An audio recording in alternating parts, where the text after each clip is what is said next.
meeting, and how you can operate in a way that's more profound. Hippocrates said that he was a proponent of self-healing. One of the things that I noticed when my clients came in, and I guess I really would love for you to put in the chat too, what are you doing for the various modalities to support you? What are you doing for food? What are you doing for energy work? What are you doing for meditation, yoga, journaling? What processes are you using? Because I think they're all beneficial. If you just put your attention on the medicines and the protocols that come, trying to eliminate the Lyme's disease, you're not doing the holistic. And so what are you doing, and how's it supporting you? Because really, here's the healing. Healing is about restoring your health and being sound in your body, to set it right, to repair it, and to restore yourself to wholeness. When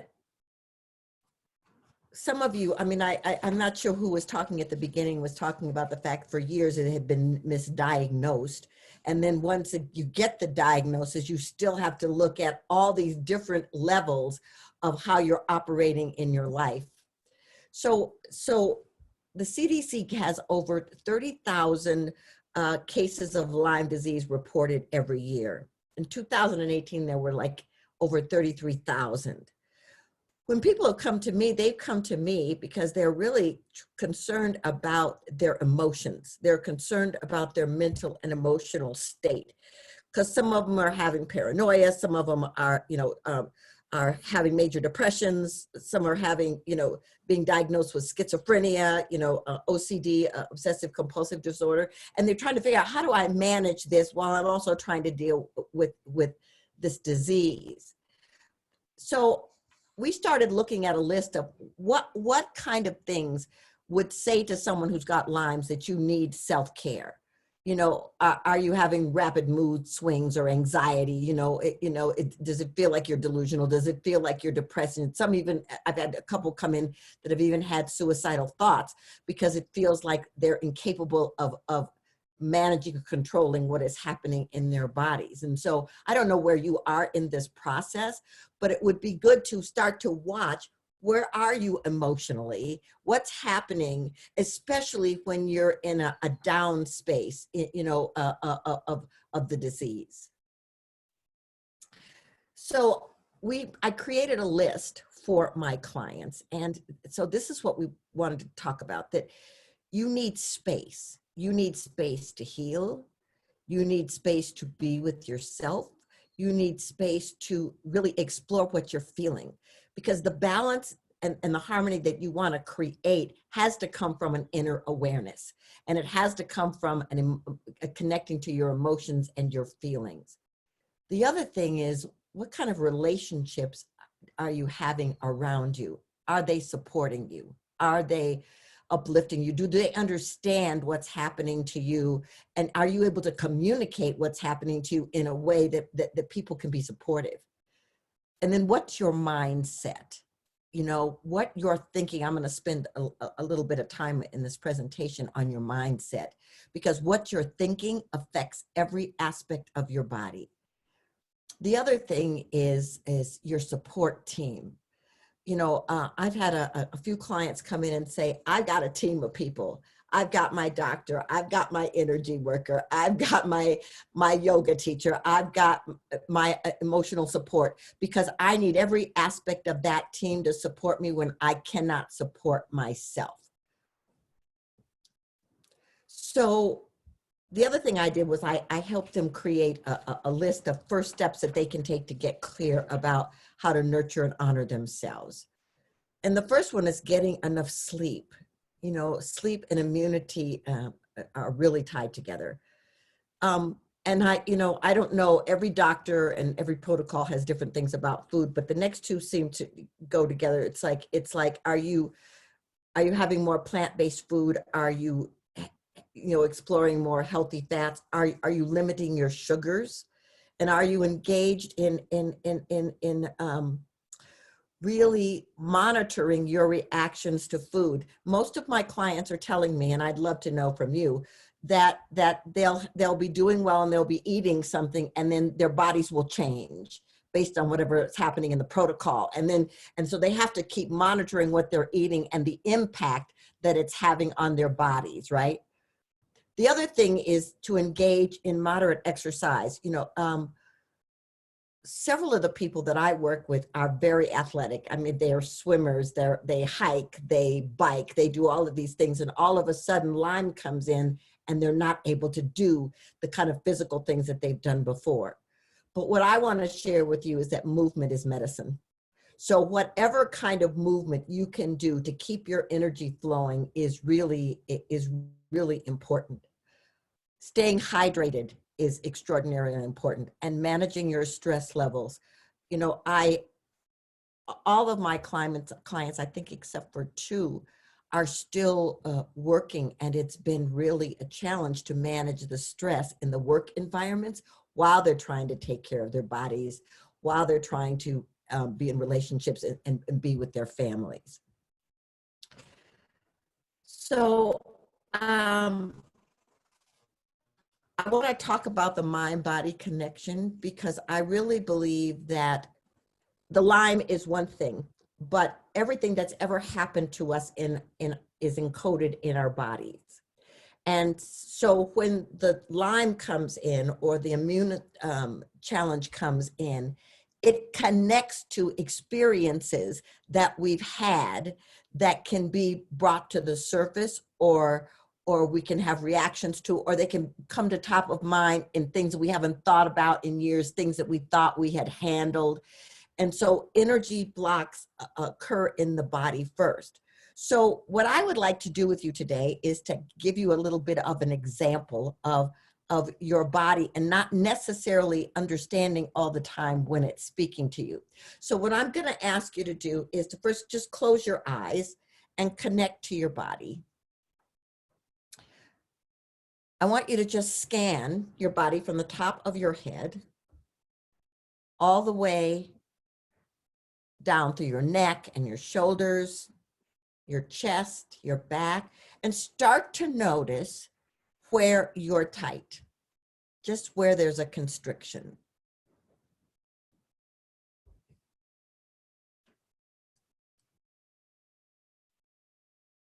Nothing to fix, nothing to judge, just to become aware. I'm going to stop sharing my screen, and I'm going to ask you to, if you feel comfortable and if you can, I'm going to ask you to stand up. Stand up in your space.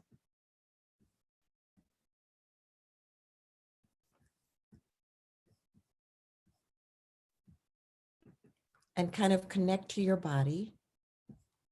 And we're going to move. It's not going to be for a long period of time, but we're going to move. And so, hold on, I'm just going to share my screen here. I'm going to put on some music, and we're all going to move together.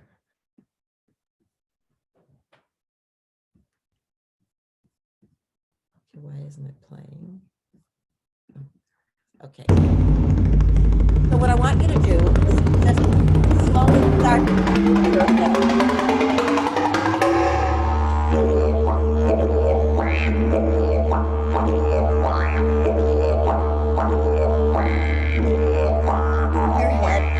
Right and left, up and down, roll it around, other direction.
So if I would love it if you would put in the chat what you noticed in your body.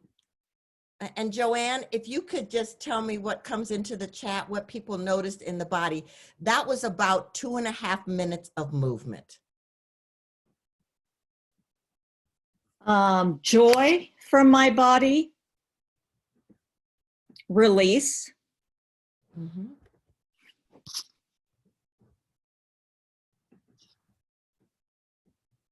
Anybody else? Somebody said I had pain, release, joy. I cried happy tears. Beautiful. Tension, open. Beautiful. So what I want you all to know is that just that little bit of movement signal the body that you are willing to allow energy to move. And hold on, I'm going to put my screen back on.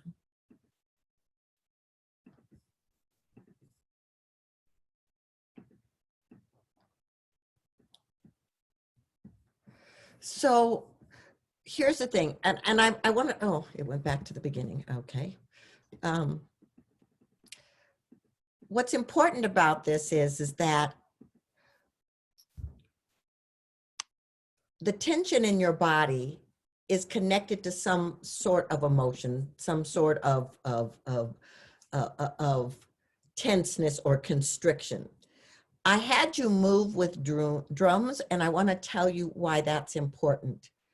Drums actually balance the hemispheres of the brain, can create the body to move more in a line in the immune system and balance blood pressure. So just that kind of movement, you can stop in any moment. You can see what's happening in your body and then just move it for 3 to 5 minutes, and it will open the energy fields. And the more that you do that, the more connected. So you will begin to start to feel in any given moment what is happening with your body. I want to talk to you about thought, and I want to talk to you about above and below the line. Your mindset is a key to healing. And so your thoughts influence everything. And it's all about choice. Viktor Frankl said, between stimulus and response, there's a space. In that space is our power to choose our response. In our response lies our growth and our freedom. So there is a company called Clarity International, and it's owned by Kathy and Gary Hawk. About 20 years ago, Kathy Hawk was very interested in working with people's thoughts and how they could create a system for cognitive refocusing of thoughts. So what you're seeing on here is an aspect of their business. I'm one of their certified trainers, and this thing called shift is how you can create positive thoughts and maintain them on a consistent level. If you look in the middle, you will see a slide. I mean, see a section that says discomfort. So discomfort could feel like confusion, transformation. It could feel like anger. It could feel like challenges of any kind, right? If you look below that discomfort, there are a lot of words: fear, exhaustion, anxiety, defiance, self-importance, habituation, overdoing. Those words are connected with negative thoughts. The words above discomfort are trust, excitement, enthusiasm, dedication, authenticity, high noticing, and effortlessness, right? So the thing is that a negative thought has an impact, and oh, something just happened and I'm not sure what. Oh. Okay. Can you all still see my screen? Oh, there it is. Okay. When you Cynthia, we can't see your screen. really, okay, something happened. A sign came up, and it said Zoom. And then, all right, let me Probably need new share. Okay, thank you. Okay.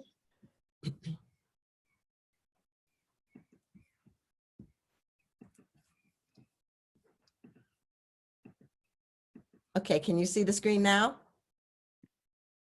No. Oh, really? No.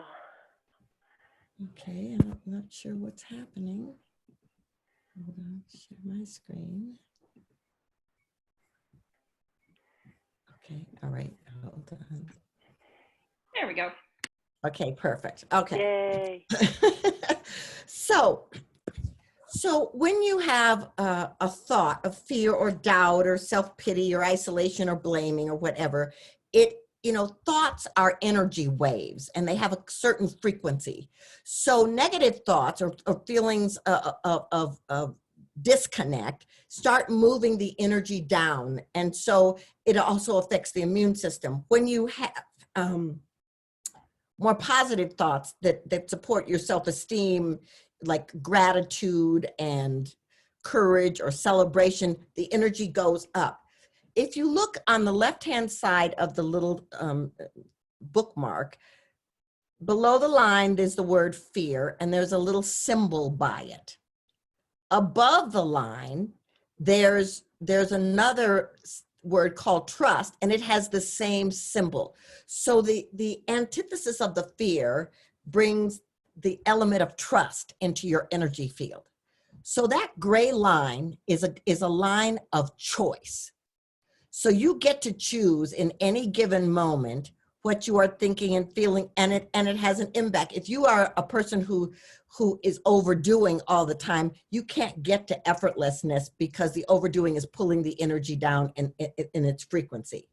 Now, let me tell you how this works in terms of neuroplasty. So when you have a negative thought or a thought of disempowerment, fear and anxiety and overdoing come in. It kicks off the chemical adrenaline, cortisol comes in, you get into the fight or flight or freeze mode, and your choices become more limited, right? And you can feel it in the body. I mean, your energy goes and exhaustion comes in. When you are in the place of above the line, where gratitude and trust and effortlessness lives, endorphins come in, oxytocin, the bliss hormone comes in, and you open the field for unlimited choices and growth. And you can actually feel the difference. If you just think in this moment of something that is bringing you joy or has brought you joy, automatically your body moves into a state of relaxation, and you can feel that balance starts to come in. When you're afraid, when you're going through challenges, the same thing happens on the other side. Your body starts to constrict. And that's why I had you do the movement, so that you could actually feel what happens when you can see what's happening in the body and you actually make a choice to move the energy. So I want to give you some tools so that you can start to recognize your state. Because it's all about being conscious about what you're doing, what you're thinking, and how you're feeling, right? So here's the first one. You have to start recognizing and becoming conscious of your self-talk. What are you saying to yourself? Are you saying positive things? Are you saying negative things? And I'm sorry, I'm hearing someone's mic in the background. Can you mute it? Thank you. When you start, what I had you do was scan your body. So you start recognizing your physiology. There are energy centers in the body, and you can really start to feel when they're constricted. When I do the work with my clients, a lot of times they'll feel things constricted in their throat, or they'll feel the heart area constricted, or the stomach area constricted. I mean, they can actually feel. And so then we start working on those parts of the body to open up the energy. You want to start noticing about how you're responding to your feelings and emotions. Are you open? Are you available? Are you shutting down? Are you lashing out? Are you wanting to isolate? The more conscious you become of the behaviors, the easier it is to shift them. The other thing is, how are others responding to you? Are people wanting to be close? Are they wanting to avoid you? Are they telling you that your behavior is a challenge for them? Because if they are, then it's just a reflection. It's just a mirror of what's happening to you. So here's the tools, and I'm hoping you all have paper. And because the first one is like, what kind of questions are you asking, right? A lot of times, you know, people who are challenged or ill, it's like, why is this happening to me? Why am I not getting better? You know, why is this medication not working? And so I've put here some questions that might support you in terms of what you can use in any given moment. It's like, how can I better use my time for self-care? What can I become more aware of? And what can I be grateful for? How can I employ a healthier perspective? How can I more fully nurture myself? What positive thoughts would I like to engage before I go to sleep or before I have a conversation? I want to tell you there's something very powerful about bedtime intentions, because when you sleep, you know, the mind isn't taking over the way it does when we're awake. So asking that kind of question before you go to sleep can engage the dream state and the unconscious to bring forth information that might even support your healing. Where and how do I need to put more effort into creating a healthier relationship with myself? I am going to teach you in this moment a technique. It's a breathing technique. Breath. Ancient cultures throughout history have used breath, you know, for healing. And so what you are seeing here is a picture of the microcosmic orbit. Where she's sitting on her feet at the bottom where she's sitting, and the energy goes up the spine. It goes over the top of the head. It comes down through the front, all the way through her throat and heart chakra, all the way down, and then it goes up again. Navy SEALs use this, they call it this box breath. But what's incredible about this is that at any moment you can use it to relax yourself. So what I want you to do in this moment is just, I'll guide you through this. So just close your eyes in the seat in which you're sitting. And imagine, you have a powerful imagination. So imagine that you are sitting in a pool of very warm light. And as you breathe in, that warm light will come up the spine. It will go over the top of the head and down the front of your body, and then return right back to that warm space that you're sitting. What I'm going to do is I'm going to give you counts. So you will breathe in to the count of 4. When you get to the top of the head, you'll hold your breath for a count of 4. And then you'll gently exhale down the front of your body, the count of 4. And then you will rest for a count of 4. Let's try it. So breathe in, 2, 3, 4. Hold, 2, 3, 4. Exhale, 2, 3, 4. Rest, 2, 3, 4. Inhale, 2, 3, 4. Hold. Exhale. Rest. Inhale. Hold. Exhale. Rest. Now do it on your own for a few moments.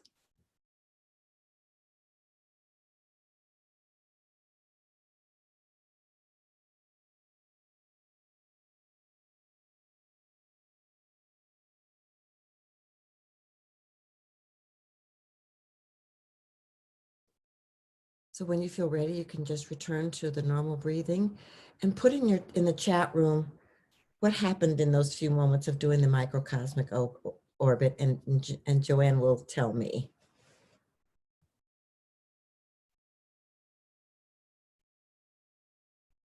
Relaxed,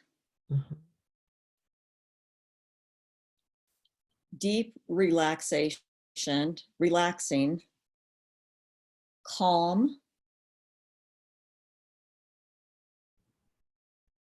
release,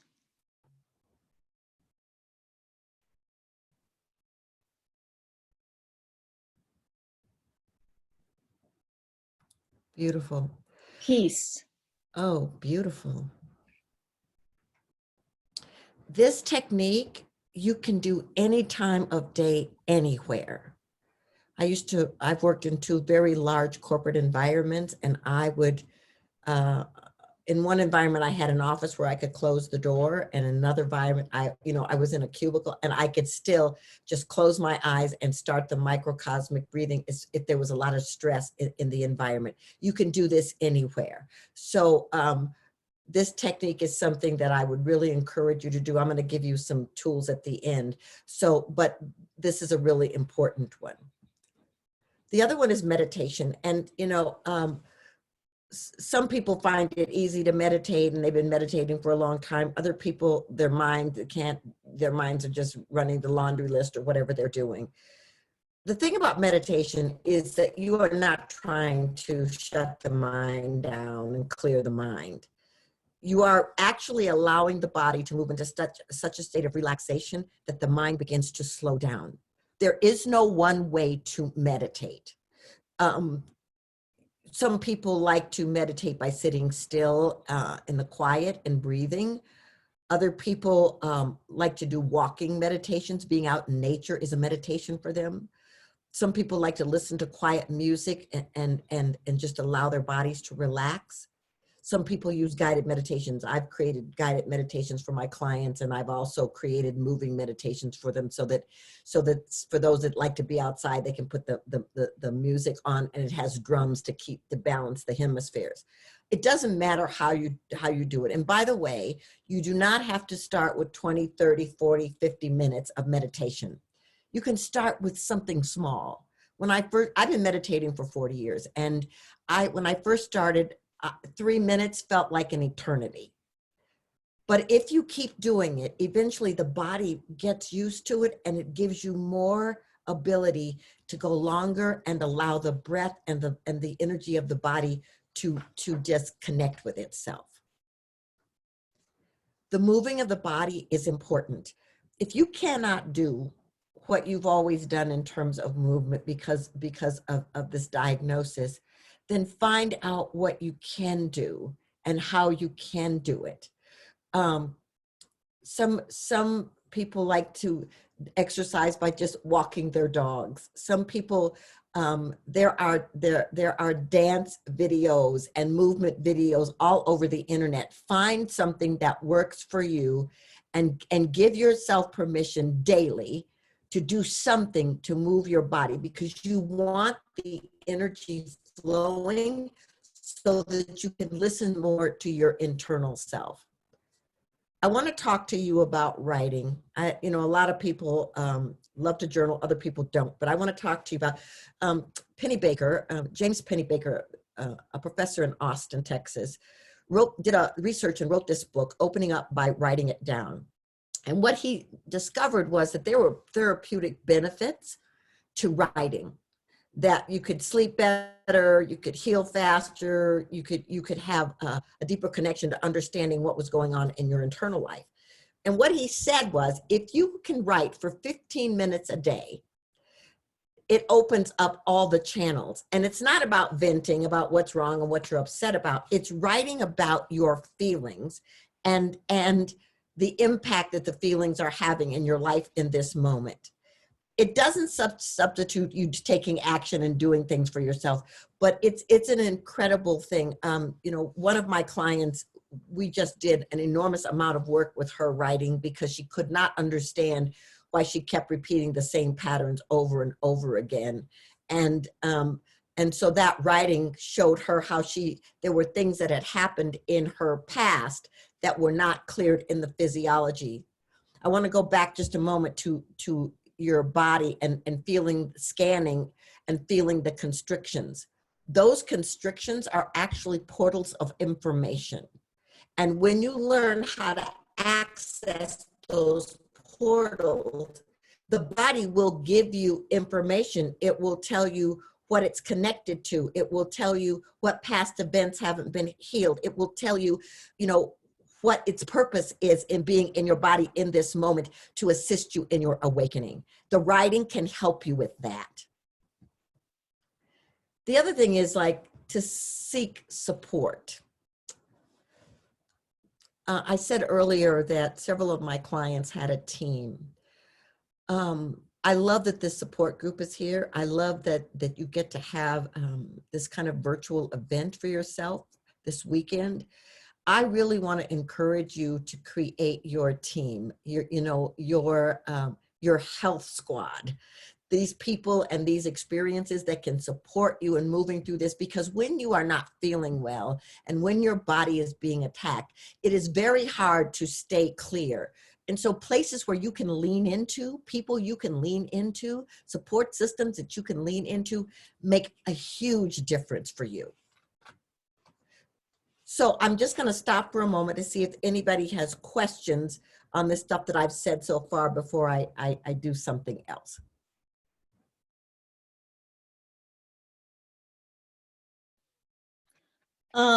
There is one question, Cynthia. Somebody asked, can you describe what this does for us? What are the benefits? In other words, when would we want to do this? Which one or all?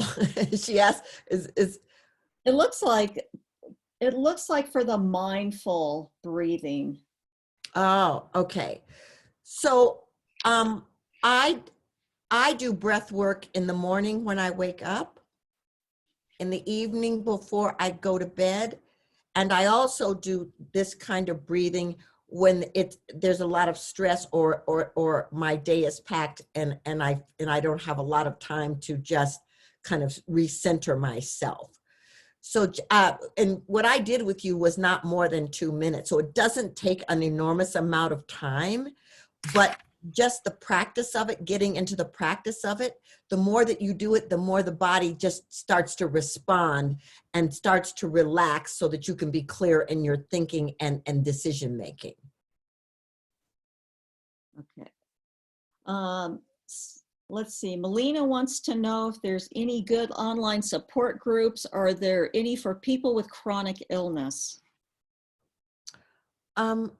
I don't know the answer to that. I mean, I know this one has been set up for Lyme, but I'm sure that there are. I mean, especially now, that the pandemic has started, a lot of things have gone online that were not online before. I would Google and I would go to, YouTube and see if there are places and videos and things where you could become part of a group. Okay. Question from Monica. What about when we really can't move due to extreme pain, fatigue, etc., illness? Mm-hmm. How can we incorporate this? So here's the thing. You don't have to get up and move around. If you have to stay in a chair or you have to stay laying down, you can, it's really interesting, the incredible nature of the mind. You can put on that kind of music and you can actually visualize your body moving. You can breathe, you can start with your head, you can go to your shoulders, you can go to your back. What happens is you start doing it internally to support the physiology to catch up. Does that make sense? Yes. Beautiful. And somebody would like to know if you are seeing clients or they would like to work. Okay. Yeah. And can you give us that information at the end, Cynthia? My website will be up there. Definitely. Perfect. Definitely. So I would like to take you into an experience. You have to really pause to shift. And I think that the reason this weekend is really great, these two classes are really great, is that you get to pause from whatever else is going on in your life and you get to get clear about what do I want to do? How do I want to move? What's going to help me move forward in a healthier way? And so what I want to do is I want to teach you how to ask your body. So what I'm going to do is I'm going to stop sharing my screen for a moment, and I'm going to invite you all to sit in your chair or lay down, whatever feels the most comfortable to you.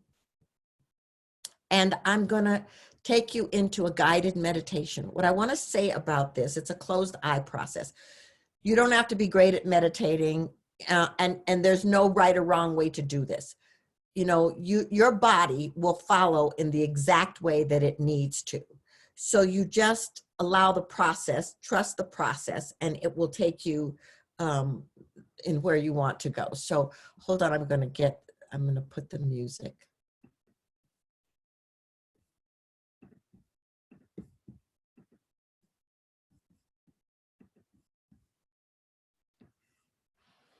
So I'm going to invite you to just breathe. Just begin to breathe slowly into your body.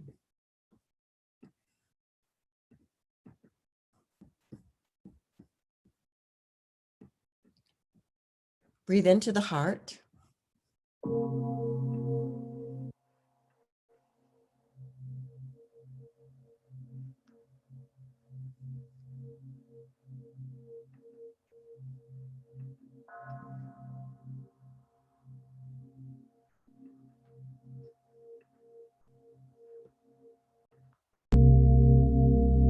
The heart is really intelligent. So you're just really going to just breathe in slowly and just allow your body to connect to the breath.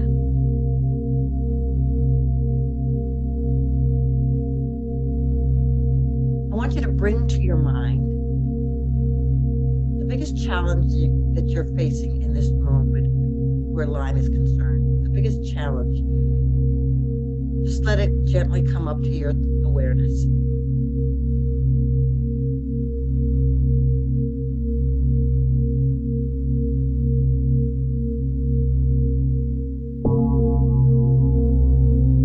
So just scan the body and let's see where that experience, that energy lives.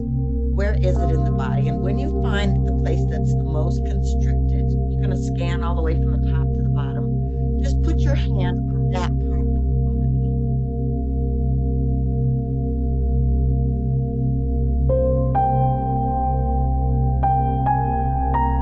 You're very gently just going to ask that part of the body to be an assistance to you.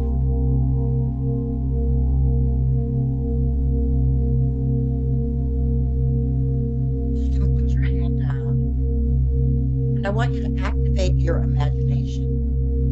Imagine that this part of the body is opening like a camera lens.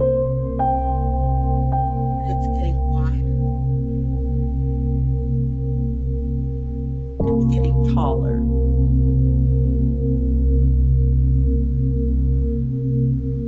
And it's becoming the size of a doorway.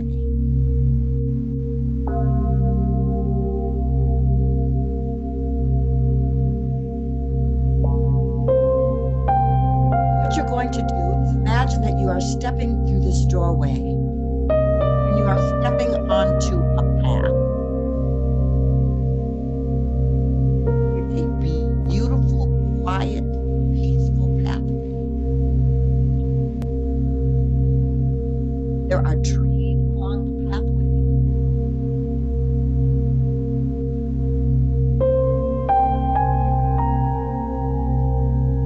I see flowers. And you just begin to walk.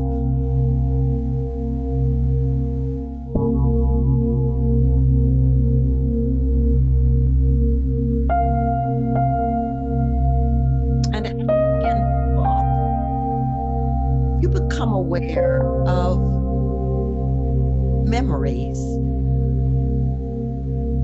of other times in your life where you felt this kind of challenge, this constriction. Don't judge what comes forward. Whatever comes forward is accurate. It could be a relationship, it could be a job, it could be finances. You just move on.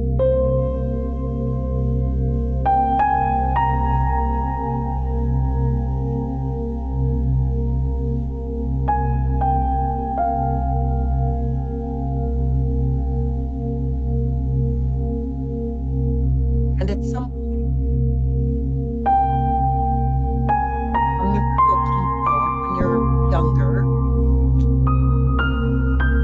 And you the image here. What was happening? Who was there? Wherever you stop is important. Don't judge it.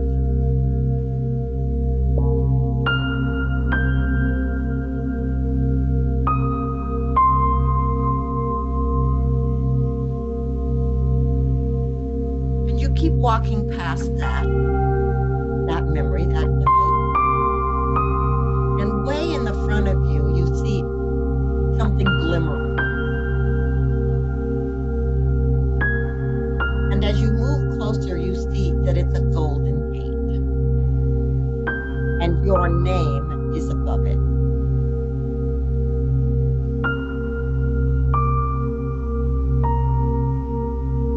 And so you walk to the gate, and very slowly, the gate begins to open.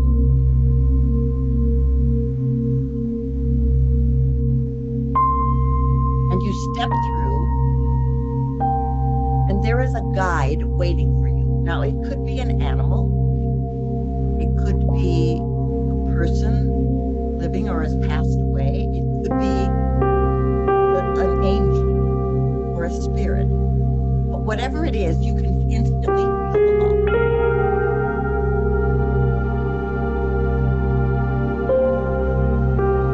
And they are going to be with you through the rest of this process.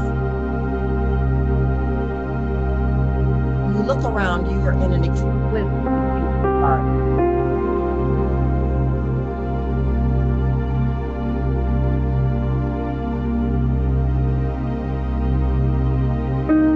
And you begin to walk.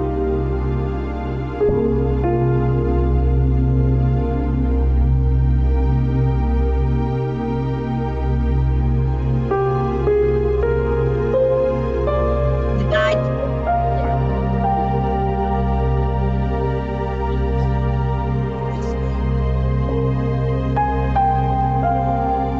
You are just going to ask the part of the body that is going to ask, what is its purpose?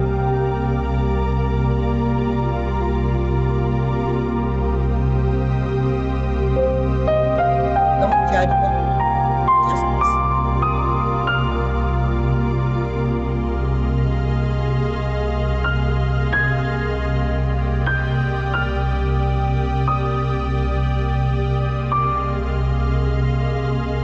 Cynthia, we're having a hard time hearing with the music. So we can't hear Okay, can you hear me? you. That's better, thank you. Yeah.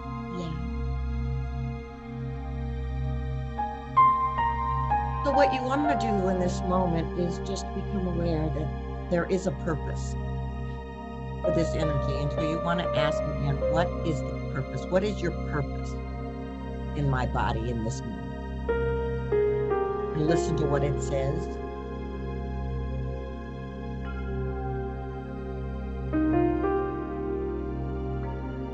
Don't judge what it says.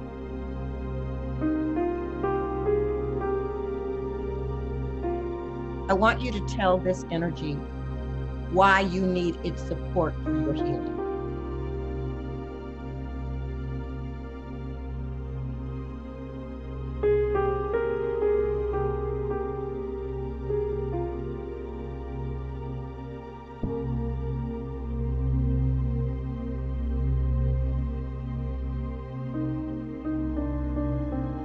And I want you to ask it, what does it need from you so that it can support your healing? What does it need from you? And listen.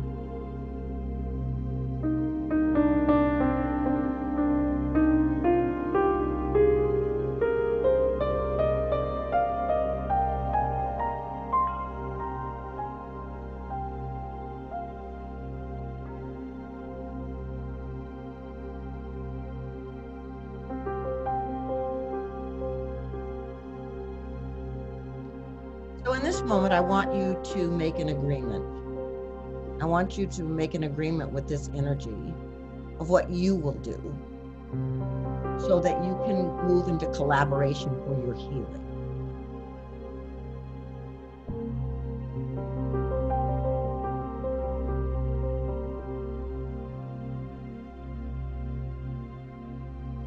And you will notice that that part of the body begins to feel lighter and more at peace.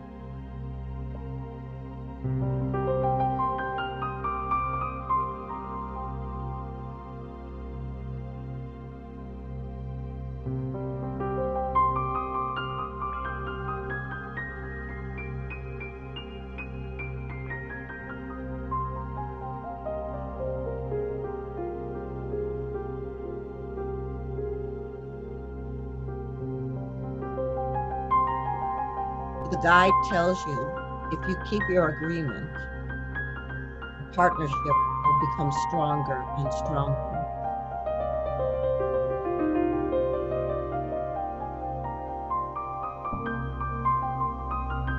And that you're sending love to that part of the body is important.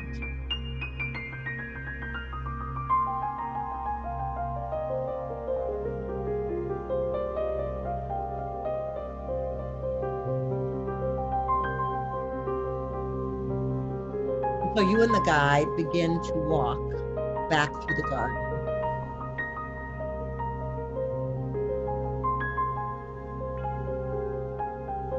Back to the gate.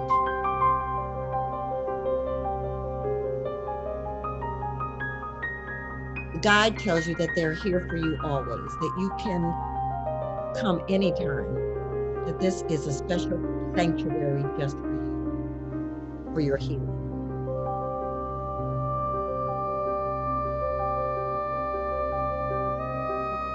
You step back through the gate closes. You're aware that you feel lighter. And as you walk back down the road, you're aware that you feel like you have more energy. And as you walk past the memories, you feel stronger. You feel clearer. You feel more courageous. You feel more empowered.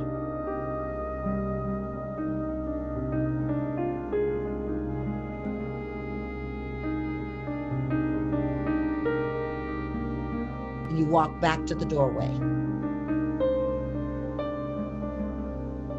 You step back through the doorway and very slowly, it begins to get smaller.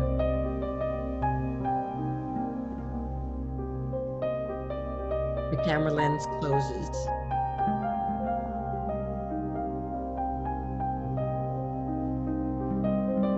And when you're ready, I invite you to just take a breath. Open your eyes and jot down what happened in the meditation.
So when you feel ready, and if you're amenable, I'd love to have you put something in the chat about the experience, or what was the message, what was the guide, anything you'd like to share.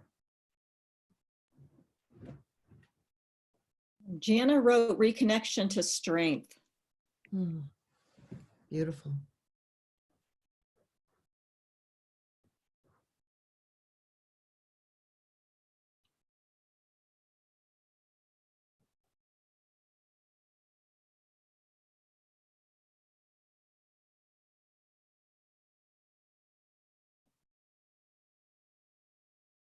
Remembering who I really am.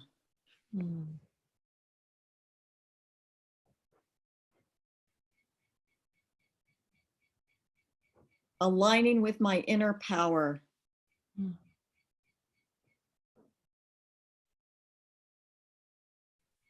Increased confidence of my own self.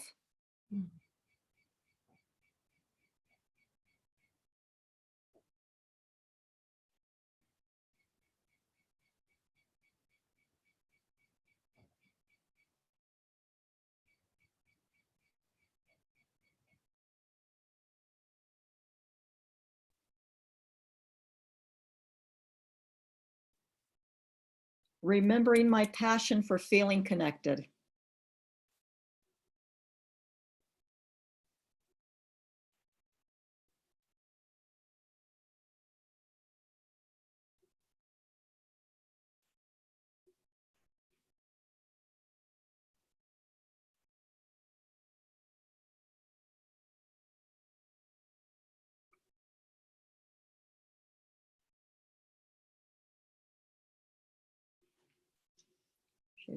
Yeah.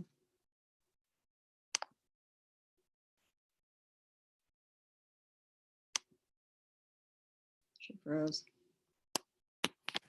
Yep.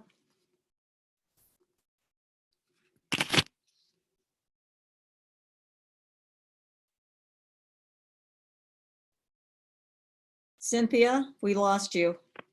She's on mute. There we go. Okay, So- there we go. Were any of you, did you get messages on what the body was asking for you to do? Could you put that in the chat for us? What was your body asking for you to do? Or what was its purpose, that constriction?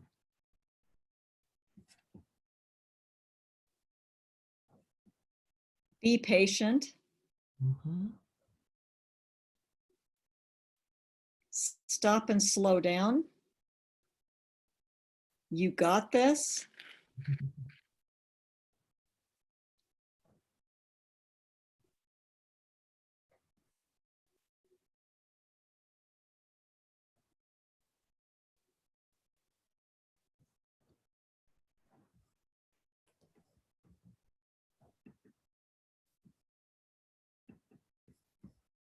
So, can you all see my screen now? Yes. Yes. Great. Okay. So the first pause tool is to just go into the body and ask it what it needs, what it wants, you know, why it's showing up. It will begin to give you answers. And one of the things about journaling is that you can do the microcosmic orbit. You can calm your body. You can go in and ask and then journal what comes through. You will be surprised that information will come that you weren't expecting. So here are some tools for you to help you pause and to shift. You have to make yourself a priority. You are already having experiences in the physical where the Lyme is concerned. And so everything has to become secondary to taking care of you, because you want to put as much energy and as much focus on your healing as you possibly can. The second thing is to start your day in the quiet, even 5 minutes. I mean, like I said, I do the breathing work in the morning, but it could be if it's just listening to music, if it's just taking some time to be quiet and alone with you. I happen to be married to someone who does a spiritual practice with me. And so we know that the first 45 minutes of our day is engaged in that spiritual practice. And a number of years ago, I had an adrenal issue that was quite challenging, and I had to take a sabbatical. And during that time, I noticed how hard, I had been meditating for a number of years, but I noticed how hard it was for me to be still, because my whole identity was in what I did and what I accomplished. It was how I got validated. And so I had to restructure my days to start by getting still and really going into to really learn how to slow down, and it changed the trajectory of my life. So that 5 minutes in the morning is important. I want to remind you that saying no is a complete sentence. You can say no to people. I cannot do this. I cannot do this now. You know, I would love to do this for you, but in this moment, taking care of myself has to be the priority. It's important to learn, you know, we don't know how to do it. We haven't learned how to do it a lot of times. But when your body will not let you move, it's important to pay attention. You can create affirmations that you say daily. I've created some for you that I'll show you in just a little while that you can take away. The next one is like, you really have to uplift your spiritual practice. And I'm not talking about religion because it's not about that. It's like, I believe we're all spiritual beings. I believe we're having a human experience. And I believe that we connect to spirit in a number of ways. Some people pray, some people meditate, some people walk outside, some people just sit in nature, some people, you know, just get a cup of tea and just connect. It doesn't matter how you do it, but you want to up-level it so that you can get more in communion with you. I will tell you this, on Facebook, I am Cynthia James public figure. On Monday mornings at 8:30 Mountain Time, I invite people from all over the world to come in for community prayer circles. And so there's people from different religions or no religion, it doesn't matter.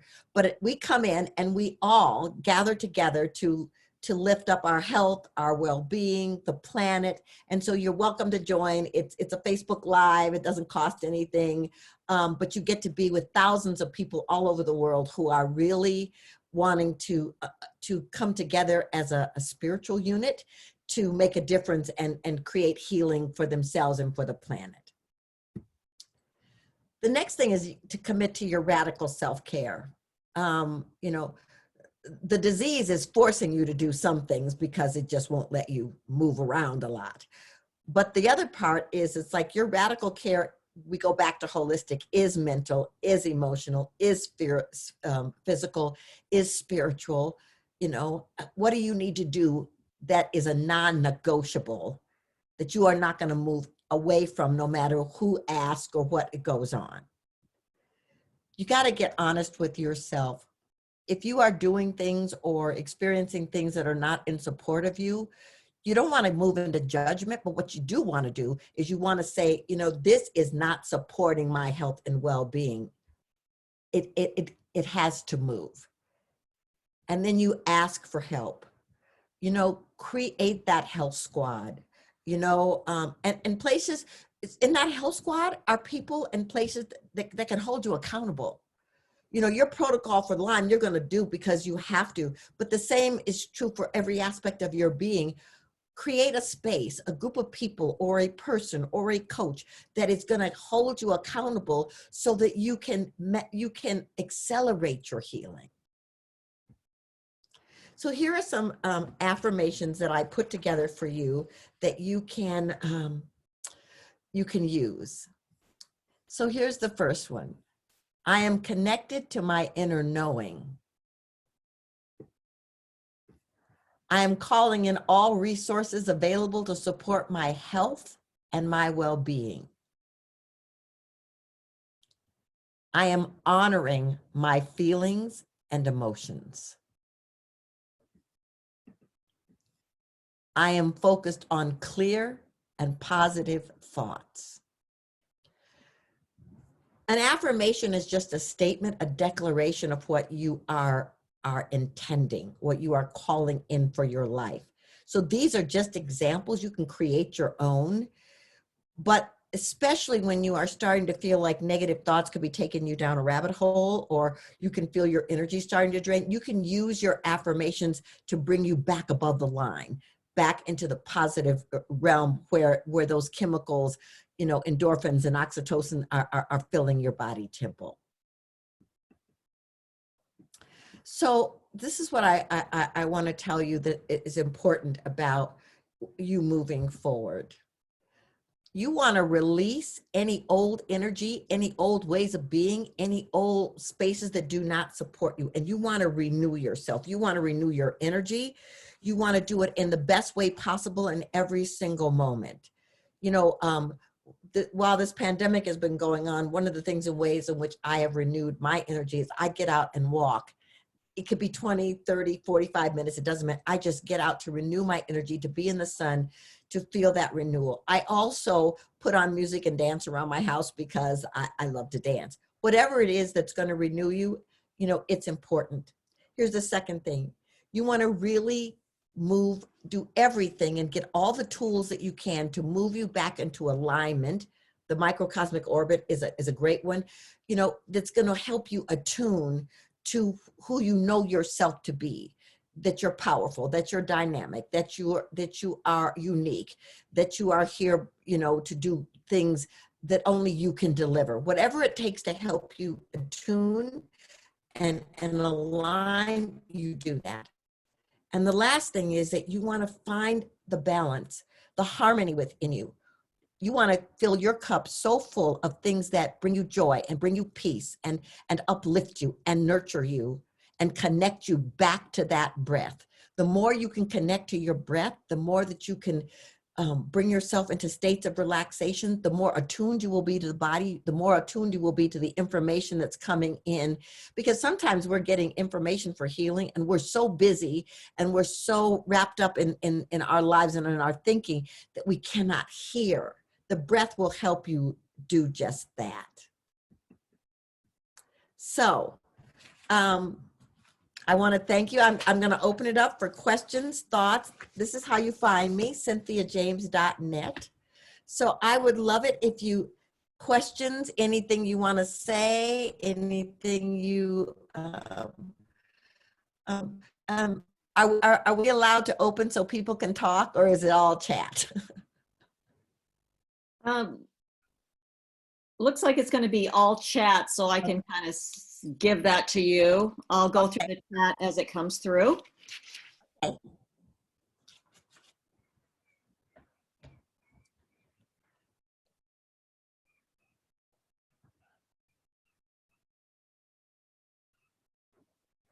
While you're thinking about what you want to say or ask, I just want to tell you about one of my clients. She lives in Washington, D.C., and she's brilliant and very talented, and she works for a law firm, and she was feeling very exhausted, and they couldn't figure out what was wrong, and finally figured out it was an autoimmune. And so when she came to me, she came because she said, you know, she's done a lot of holistic work, and she said, I'm aware that it isn't just the body that's having this experience, that there's something else that I'm being called to do, to know, to understand about myself in this process. She said, because even though I'm doing what the doctors are telling me, I'm still witnessing that I'm having challenges in my marriage. I'm still witnessing that I don't have a voice. I don't bring my voice forward. I'm still noticing that my confidence level is not what it should be. And I'm noticing that I'm feeling that there's a call for me to do something more on this planet. And yet I'm afraid to go there. And so I want to work on those things. And as she's doing that, you know, she's changed her eating and all of this other stuff. And it was so amazing to witness how, as these things started being addressed, the body started to respond in a more energetic and conscious way. So I wanted to just share that with you, because any work that you can do, to become clear about who you are and why you're here, and how to eliminate any behaviors that don't support you, it is important. So Joanne, questions, thoughts, anybody have? Yeah, we did have a couple come in. What would you suggest to someone who is bedridden and it's really hard to even get through the day? What could be some small steps to make when you don't even see a sliver of light? Yeah. So the first thing I would say to you is, there are so many beautiful CDs of meditation, of music for that are sound CDs that heal and support the body temple. I would also say, you know, do you have or can you connect to 2, 3, 4 people that are your love squad, your health squad, that can just periodically call you, send you a text, a love tap, something that says, I'm here. You know, I have you. I'm standing with you. I'm holding you in prayer. You know, just those little things like that are just infusions, that are soul infusions in the moment, you know, can be very helpful, you know, because here's the thing, you are on this planet for a reason, and I don't know what that is, but your body is extraordinarily intelligent. And so if you begin to feed it things that support it, it will begin to shift in the way in which it operates. And I hope that that's helpful. What is her name? It's actually private. Okay, all right, all right. So just know that I've worked with a lot of people who've had a lot of big challenges, and just knowing that they're loved and feeling that love and support from different places makes a difference. So we have another question from Monica. We are all, or more of a comment, we are all in such different places with our illness healing. The tools, ideas, exercises you have provided are also adaptable to whatever stage we are in. So grateful. Oh, thank you. You know, and when I was working on this, Monica, I was like, you know, what can I bring so that people can take what works for them and what they need in the moment, because I know that you're all in different places. And I just want to say too, please take advantage of this support group, because the people here understand the disease. You're all in different places, but they understand what it is. And to have people that can just hear you is essential. So Jen has a question. She said, basically, what are baby steps? One is being on this call. Baby steps are just starting, like I said, in the morning. And if you all would like, I will send the PowerPoint, and they can maybe share it someplace where you all can look at it, because there's different things in there that you can use. But, you know, just that 5 minutes of breathing is a baby step. Setting an intention of how healthy you want to be and how you want to operate is important. It's like intentions are powerful. They're energy that goes out in energy waves that go out into the quantum field. And so you get to set the intention for your health and your well-being. And maybe that's just the first place you start. And then maybe it's connecting to the group. Maybe it's like, you know, just monitoring how you feel after you eat certain things. You just take little tiny things. How are you operating? And is it supporting you? And if it isn't, it has to come off your way of being and in your life in this moment, so that you can create space for your health. And just to let everybody know, we will be putting up your presentation on Facebook for the PowerPoint, just for everybody to see and share, and for those that couldn't be here today. Beautiful.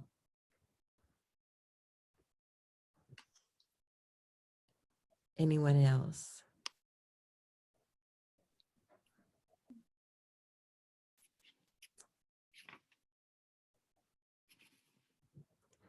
Well, I want to tell Monica and Jody and Joanne and this entire team what a wonderful thing you're doing and creating space for people to come. I'm so grateful to have been here, to have been invited, and to support your health and well-being. I know you are here because you are important and essential on the planet at this time. And this healing that you're going through, you know, is going to be a benefit for you and so many people beyond what you know in this moment. And we want to let you know, thank you, Cynthia, for your insights into this important topic, and especially for touching on the self-care and how to support our healing during this time. Thank you, Joanne. Cynthia, I can't thank you enough. You know, we struggled a little bit to figure out how to make this interactive, to have everybody feel connected. And I can already see things that maybe we can do differently next time. This has been our first shot, and we appreciate you working with us on doing this. I got so much out of today. And I've been that patient person. You know, that was suffering to the point of not being able to get out of bed, not being able to even think about self-care. And knowing that we're all in different places in our healing, I see how these little things, the baby steps that Jen mentioned, you know, I wish I had the tools at the time. I wish I had the energy at the time. I wish I had the connection at the time. And I really do appreciate you being part of our community in providing some of those connections and tools and resources to everyone that's here. And I know we'll be able to reach folks that weren't able to attend today. And we will find out a way to be able to do more interactive next time too. So thank you. Thank you.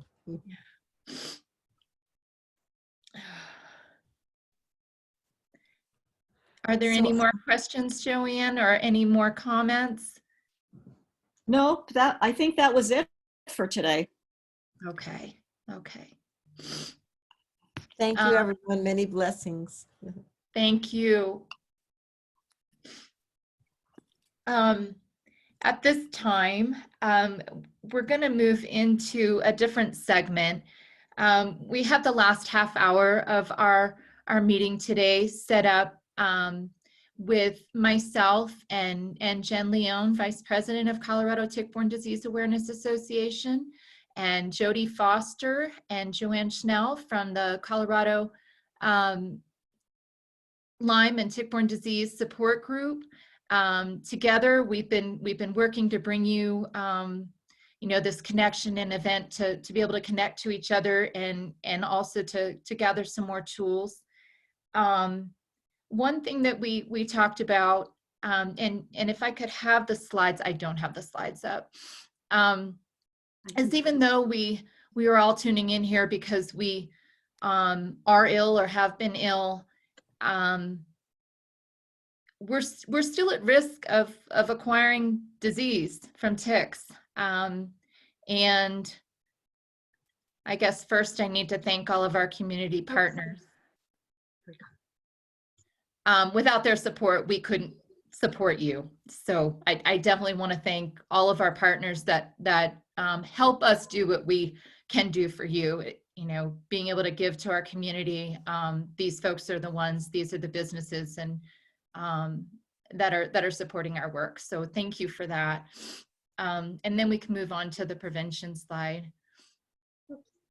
Hold on. Oh, there we go.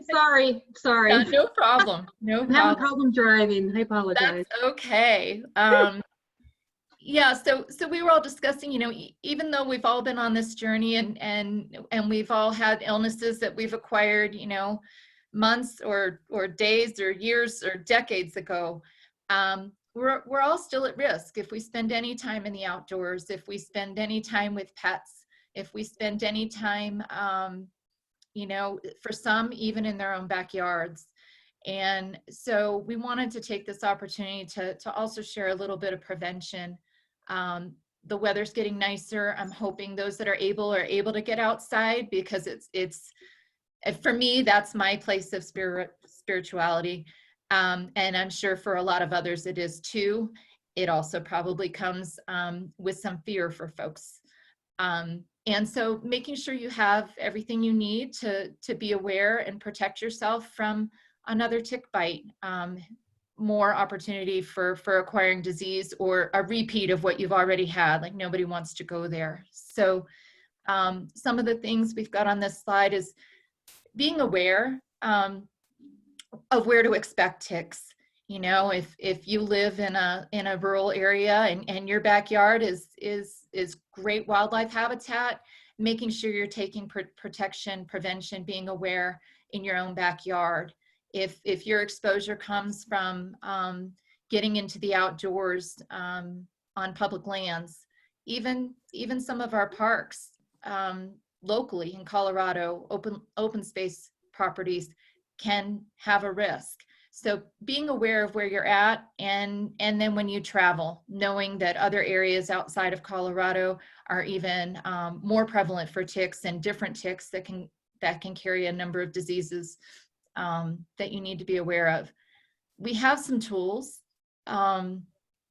Using repellents on skin and permethrin on clothing and gear. It's a personal choice, but they are tools that are available. Dressing for the outdoors, wearing light colored clothes, long sleeves, long pants. It's not always how you want to dress in the outdoors, but it adds another level of protection. Tucking your pants into socks or wearing gaiters, tucking your shirt into pants. The tick has a longer time to be able to crawl up your body, and you can get it off of you before it has a chance to embed. Performing frequent tick checks, like this, out of all of these practices, is your best shot at getting a tick off of your body before it has a chance to transmit disease. When you get home, you can put your clothes in the dryer anywhere from 5 to 15 minutes on high heat. Our ticks out here in Colorado, our Rocky Mountain wood ticks and dog ticks, are a little bit hardier. They're not as susceptible to the arid conditions like the black-legged ticks.